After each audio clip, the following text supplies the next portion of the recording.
Assalamualaikum warahmatullahi wabarakatuh. Izin memperkenalkan diri, nama saya Saiful Fauzi. Di sini saya akan menjelaskan tentang ketidakadilan dalam penegakan hukum di Indonesia. Yang pertama di sini ada abstraknya. Ketidakadilan dalam penegakan hukum di Indonesia adalah salah satu permasalahan yang sering ditemui dalam masyarakat. Karena dalam penegakan hukum banyak sekali kasus yang diberikan hukuman yang tidak sesuai. Hal ini sudah sejak lama dirasakan dan semakin lama semakin merajalela. Kurangnya transparansi, moralitas, dan juga integritas para aparat penegak hukum yang ada merupakan salah satu faktor terbesar dalam kasus ini.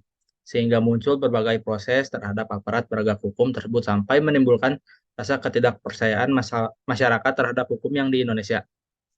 Dalam hal ini menunjukkan bahwasanya sistem dan praktisi yang ada di Indonesia ini sedang ada masalah.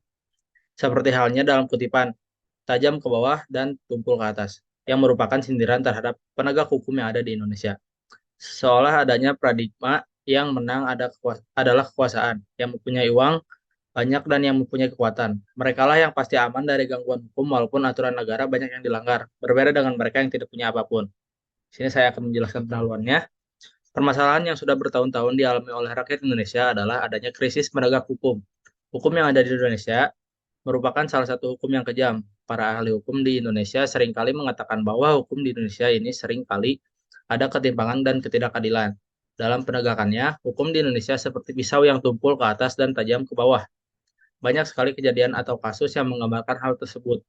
Seperti halnya kasus Nenek Mina. Dengan adanya ketimpangan penegak hukum yang ada di Indonesia antara masyarakat menengah ke bawah dan masyarakat menengah ke atas, menjadikan tumbuhnya ketidakadilan hukum tersebut. Ketidakadilan tersebut merupakan bersumber dari bekerjanya hukum yang ada dalam sebuah sistem. Hukum yang ada sekarang bisa dikatakan bahwa penegak hukumnya hanya pada teks-teks kaku, hanya berpaku pada undang-undang semata tanpa melihat hal lain dan berusaha memahami kasus tersebut dalam konteks sosiologinya. Menurutnya penerapan asas equality before the law dalam masyarakat disebabkan adanya politik pluralisme hukum yang memberi ruang hukum yang berbeda. Dalam penegakannya, para penegak hukum ini banyak sekali menyalahgunakan kewenangannya. Padahal dalam hal ini, seharusnya hukum bisa menjadi payung perdamaian, keadilan, dan kebermanfaatan bagi semua rakyat di Indonesia. Pembahasan ketidakadilan hukum di Indonesia membuat rakyat bawah menjerit, di mana yang beruang dan berkuasa akan menjadi pengendali penegak hukum.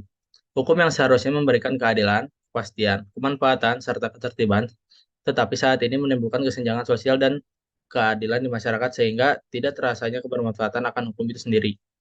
Ketidakadilan hukum merupakan tindakan masalah sosial yang mengandung unsur kesewenang-wenangan, yaitu pada masalah pembagian sesuatu terhadap hak seseorang atau kelompok. Sebagai contoh kasus Nenek Mina, sangat tidak mencerminkan suatu ketidakadilan seperti makna keadilan yang ada di teori hukum. Para penegak hukum dan pemerintah saat ini masih belum berpihak pada rakyat, bahkan tak jarang masyarakat kecil sulit untuk mendapatkan keadilan ketika berhadapan di mata hukum. Faktor ketidakadilan hukum dipengaruhi beberapa hal, seperti satu, jabatan. Seseorang yang mempunyai kekuasaan ketika menghadapi permasalahan hukum seakan cepat penyelesaiannya dibandingkan mereka yang tidak mempunyai kekuasaan seakan diperlambat. Yang kedua ada kekayaan. Uang seakan menjadi penentu keadilan hukum. Yang ketiga nepotisme. Mereka dari latar belakang yang mempunyai peranan power penting di negara ini seakan dengan sangat mudahnya keluar dari kasus hukum. Berbeda dengan masyarakat kecil yang untuk membela diri pun sangat sulit. Dampak ketidakadilan hukum.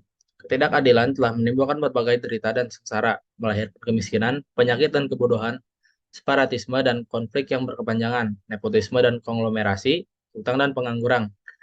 Juga dapat memicu terjadinya konflik yang tidak terselesaikan, muncul perdebatan acuh tak acuh terhadap sesama orang yang berkonflik. Solusi ketidakadilan hukum. Tujuan hukum sendiri meliputi tiga nilai, yaitu keadilan, kemanfaatan, dan kepastian hukum. Namun sayangnya praktik nyata dunia hukum seringkali tidak menekankan seluruh nilai dan cenderung melupakan satu nilai. Maka dari itu, telah timbul satu pemahaman di mana nilai keadilan adalah nilai paling utama dan dalam dunia hukum. Dalam praktik peradilan di Indonesia, Jaksa Agung Burhanuddin menyatakan bahwa aparat penegak hukum cenderung berpikir legalistik. Ia menyinggung kasus Nenek Minah di mana pemetikan buah kakao berujung pada proses hukum. Vonis yang diberikan berdasarkan pembuktian formal perkara pidana menyimpulkan bahwa petinggi hanya mengutamakan kepastian hukum. Menurutnya, aparat penegak hukum jika dilihat dari sisi legalistik tidaklah keliru, namun jika dilihat dari sisi mencapai keadilan, tentu hal tersebut telah menimbulkan luka yang besar di hati masyarakat Indonesia. Hukum dianggap tidak sejalan dengan keadilan hukum yang berkembang di masyarakat. Dalam perkembangannya, hukum kini telah berkembang menjadi hukum restoratif yang memiliki prinsip restitusi dan reparasi. Paradigma paradigma keadilan restoratif sendiri dipandang sebagai jawaban permasalahan pidana dan dapat diterapkan di Indonesia. Secara garis besar, keadilan restoratif sendiri merupakan kesadaran pelaku atas kesalahannya dan tetap bertanggung jawab atas perilakunya. Kesadaran akan berujung pada pemulihan hubungan antara dua pihak, yakni korban dan pelaku. Untuk ini digunakan metode musyawarah yang melibatkan korban dan masyarakat. Pada akhirnya, negara harus memastikan bahwa kesepakatan yang telah ditetapkan berjalan dengan baik sehingga konflik berkepanjangan bisa dihindari. Perlu upaya perdamaian yang dapat melibatkan masyarakat untuk dapat berpartisipasi dan mendukung pemecahan masalah. Penegak hukum harus benar-benar menegakkan keadilan di mana hukum dan tidak pandang bulu agar terasanya kebermanfaatan hukum di lingkungan masyarakat. Kesimpulan, Indonesia dikenal sebagai negara hukum. Hukum yang dicita-citakan di Indonesia adalah hukum yang merata adil bagi seluruh warga negara di Indonesia. Namun pada kenyataannya, banyak kasus-kasus mengenai ketidakadilan yang hukum dan mirisnya ketidakadilan tersebut dialami oleh masyarakat menengah ke bawah, yang berbanding terbalik dengan orang-orang dengan status kalangan atas yang sangat jelas di depan publik mendapatkan keuntungan. Sampai-sampai timbul ucapan di masyarakat umum bahwa hukum di Indonesia tumpul ke atas, tajam ke bawah, karena pada penegakannya hukum di Indonesia banyak sekali ketidakselarasan antara pihak penegak hukum kepolisian dengan pihak pengadilan, serta banyak masyarakat atas yang mudah memidanakan orang kalangan bawah seperti yang telah dijelaskan di atas, bahwa seperti contoh kasus Nenek Minah yang dipidanakan oleh para kalangan atas. Semua itu didasari oleh jabatan, kekayaan, nepotisme. Contoh, itu menjadi salah satu faktor ketidakadilan dalam penegakan hukum.